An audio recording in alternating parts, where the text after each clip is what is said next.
Happy Sunday from Profit Concierge, where we have decided not to call the Finance 15 the Friday Finance 15 because I have been consistent in one thing, and that is proving I can never do it on Fridays. So now we're going to call it the Finance 15. And I am going to come on every week with 15 minutes, your chance to stump the CFO with the questions you ask at the beginning of the week in any one of our posts where we ask for questions. And then I come on sometime in the end of the week, maybe Thursday, Friday, Saturday, Sunday. It's going to vary, but it'll always be stored here in the archives so that you can get to it to answer them. And today's question is a really, really good one. And I can't tell you how many times I come across it at all stages of business. And that is clients asking, should they barter or will I barter? And I want to share a little bit about this because it really ties into everything I teach about pricing. I'll lead with the fact that my answer is a hard no. And there's a really good reason for that. One of the things I talk to everybody about is the fact that money really just represents value. So it's not necessarily a function of, you shouldn't price things necessarily based on I worked this many hours and this is my hourly rate. As entrepreneurs, we want to price things in a way that lets a buyer or a potential client determine, yep, that's a really good price or value for what I'm going to get. So whatever we charge them, they're going to get that times some amount. Whatever they're paying you, they're going to see that in return times some amount, 2, 3, 4, 5 times. Be that in money, energy, time, success, ability to do things they couldn't do before. Whatever it is that we're exchanging, money becomes the measuring stick for that value. And it's objective, right? Money is money is money. And we could argue all over the map what a dollar is worth these days, but that's not the point here. Everybody has agreed objectively that a dollar is a dollar. It's 100 pennies, and I can get, pay $3 for a cup of coffee, or I could pay $3 for a half pound of grapes. And that $3 is what equalizes those two things. The minute we introduce barter, we remove that objective measuring stick. And what's so dangerous about that is we always misperceive. No, I won't say misperceive. Everybody's valuing things without that objective measuring stick with their own filter. So as I may see a Starbucks cup of coffee as, wow, that's worth like $10. You may see a Starbucks cup of coffee and go, that's worth $1. I can make that at home. If we barter with those two different images in mind of the value of the thing, then we are destined for failure. And because we know the nature of human communication, we are never perceiving the same thing. The only way communication really works well is when everybody's really thinking about things and making sure they've really heard what the other person's perspective is. Well, money allows us to do that in the exchange of goods and services. When we barter, we take that objective measuring stick out of the middle. And I can tell you a couple things. I know how tempting it is when you're starting up a business. And I'll tell you why I know. I know because my exceptional mentor, Angela Loria, told me very early on, Pam, don't barter. She was very clear about it. She gave me all sorts of good reasons. I, like many other things she taught me, ignored it until I learned it the hard way and went back to her and said, boy, you were right about that. Luckily, I didn't ignore her on 99% of the things, but on a couple of things I just ignored and said, oh, it'll be different for me. I was wrong. It's not different for me. It's not different for you. It's not different for anybody in business. So hear me out on this. The times that I bartered, inevitably 3 things happened. One, in my mind at the beginning, I felt I had to give away more than I was getting in return in this barter exchange, so that I felt that I wasn't ripping somebody off.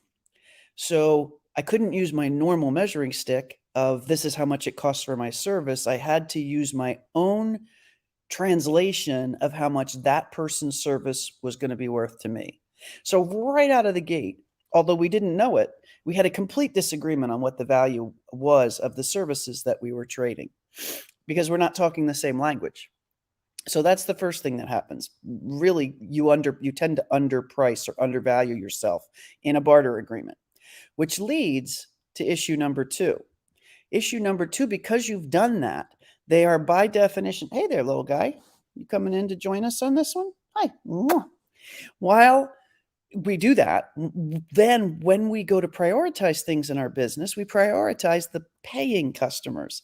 And this barter client of yours really does end up falling to the bottom of the barrel, the bottom of the prioritization list, and doesn't get great service, which starts to hurt your reputation, which starts to hurt your relationship with them, which leads to the third thing, which is resentment.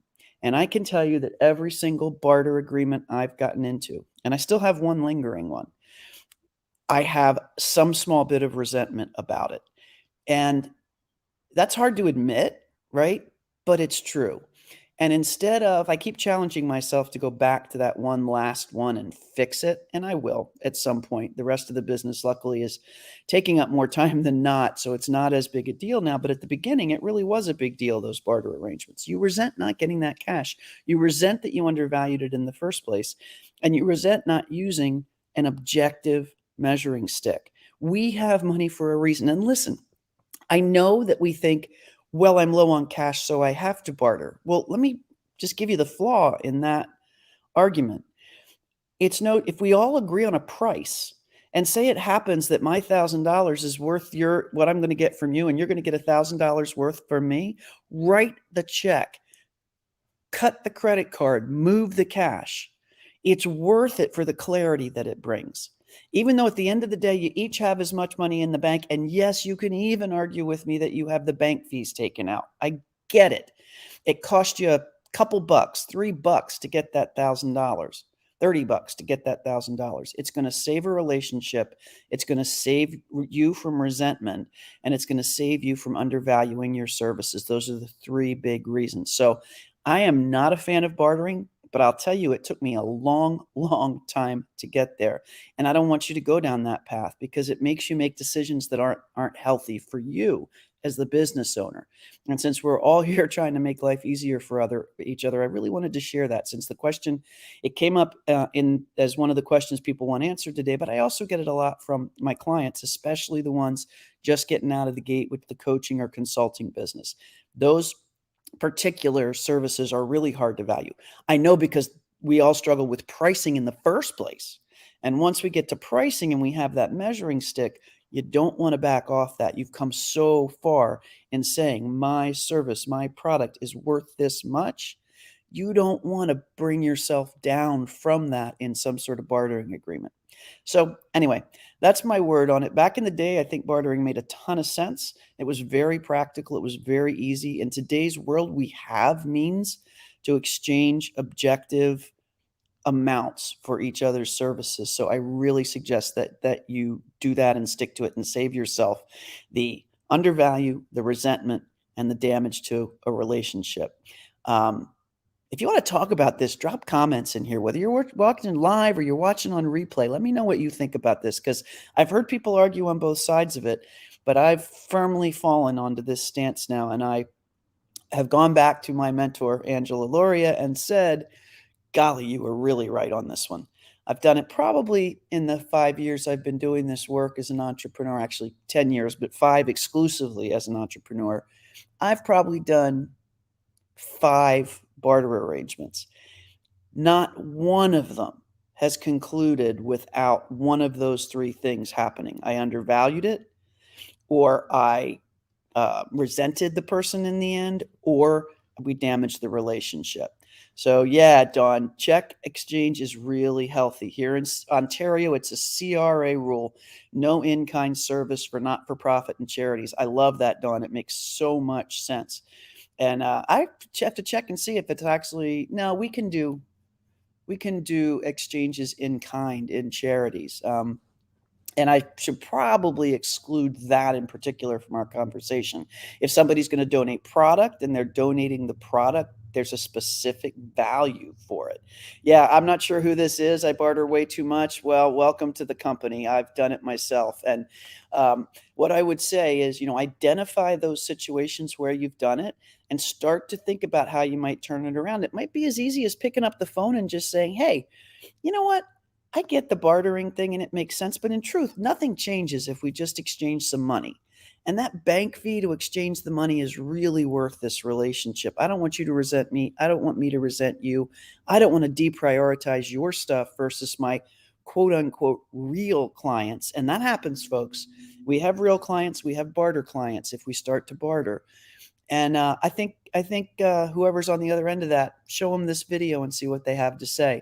But on a pretty controversial topic, this is one I come down very strongly on. So I hope you all are having a great Sunday. And Dawn just clarified, yeah, she's right. So in Canada, you can donate physical assets because a value can actually be determined. Service and energy, you're totally right, Dawn. It's so hard. And we're always, always, always going to run into one of those three troubles if we go down this path. So whether you're watching live or later, drop those comments in here. Love to hear them. I'll comment back on them. And I hope you guys have a fantastic Sunday and lead into a great last week of September. Take care.